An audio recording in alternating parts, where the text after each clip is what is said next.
Hello everyone, welcome back to the channel. Today I'm going to be giving you guys a guide to Aftermath. Whether you guys are experienced or beginners, I'm sure there'll be at least one thing in this video that you didn't know. Also, this video did take a long time to make, so it would be greatly appreciated if you could subscribe and like the video. Anyway, let's get into it. Firstly, I want to start with some settings that will help you massively in game.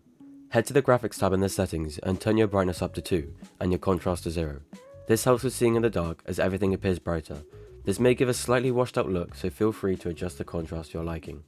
Next, turn off shadows. Shadows can take a big toll on your FPS, especially if you're in a big area like Paradise or Redfield. It also helps you to see the dark areas and buildings, which can give you a big advantage. Adjust the entity render distance and the item render distance to your needs. If you have a low NPC, then I recommend setting them lower, as these settings can influence your FPS a lot. Now head to the sounds tab and turn the music volume to 0.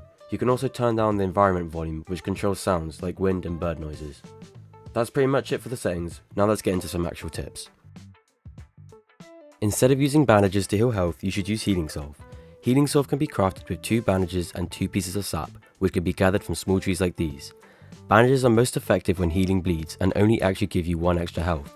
Healing Salve on the other hand gives 5 health, which is way more effective when in fights. Next up we have makeshift weapons, and they're actually way more effective than you might think. After recent nerfs to loot spawns, crafting makeshift weapons are actually useful now, since it takes a while to find a decent gun that is being spawned in. All you need is an axe. Don't worry if you don't have one, you can craft one with some metal scrap, 2 cloth and a stick. Chop down some logs and craft 2 springs with some metal scrap, then combine all these materials together and you have yourself a makeshift SMG, which is almost as good as a UMP45.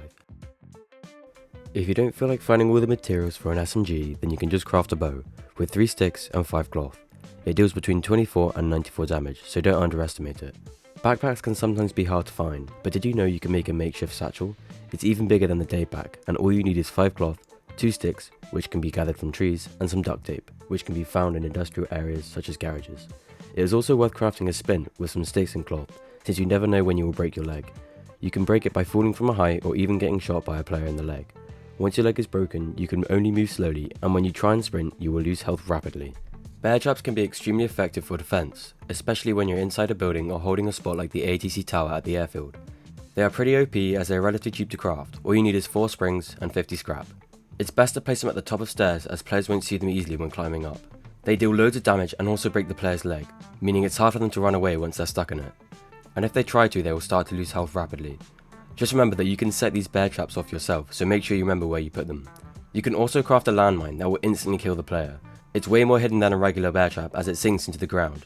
To craft it, you need a grenade, 4 springs, 1 duct tape, and metal scrap.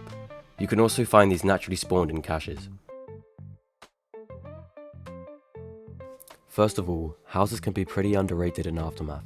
You can find food and drinks as well as guns and ammo.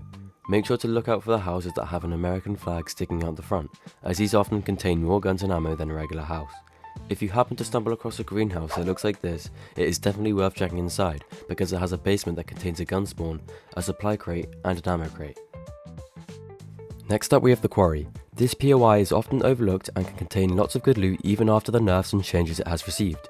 At the excavator you can find a cache, 2 ammo crates, 1 supply crate, and a bunk chest. On the other side of the Quarry you can find a cache here, and another cache and ammo crate here. If you feel like it, you can go down to the bottom of the Quarry and find another 2 caches here, and here. If you check out the green and grey building you can find some weapon lockers in there. There's also a radioactive zone near the hazmat tents. You can use a hazmat suit to loot inside, but if you're desperate then you can use a medkit and bandages. The loot inside often tends to be a lot better than the rest of the Quarry, so it's worth taking a look. The prison is located in the bottom left corner of the map. Due to the latest update adding a new town called New Haven, the prison now has many players visiting it. You can enter the prison through the main entrance or go through the secret tunnels here and here. The prison contains only 3 lockers, however there are many floor loot spawns throughout the prison that can spawn AR-15s and a large amount of ammo. You can also find lots of good food in the cafeteria and many medical supplies. If you happen to spawn close to the prison, then it's definitely worth checking out. Now we have the Campground. This place is marked on the map as a tier 1 location, but don't be fooled, half of the map's hunting cabins are located here, and above the doorway of each cabin there is a gun spawn that has a chance to be a Remington shotgun, a MP133, or if you're lucky, the Mosin sniper. The camp also has axe spawns, which is a viable melee weapon, as well as food and drinks. Moving on to smaller locations, we have churches. They are mostly located on top of hills and are located here on the map. They are a pretty underrated loot spot as many people don't loot them, but if you go up the bell tower you can find a Remington 700 spawn along with some Winchester ammo.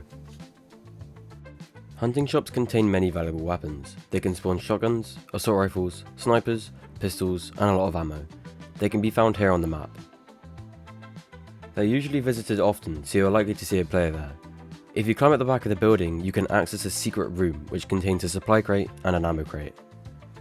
Recently, there has been an update that has reworked Paradise. There is now a new and improved military camp in the east of the city. You can find good military gear and can also unlock the secret loot compartment.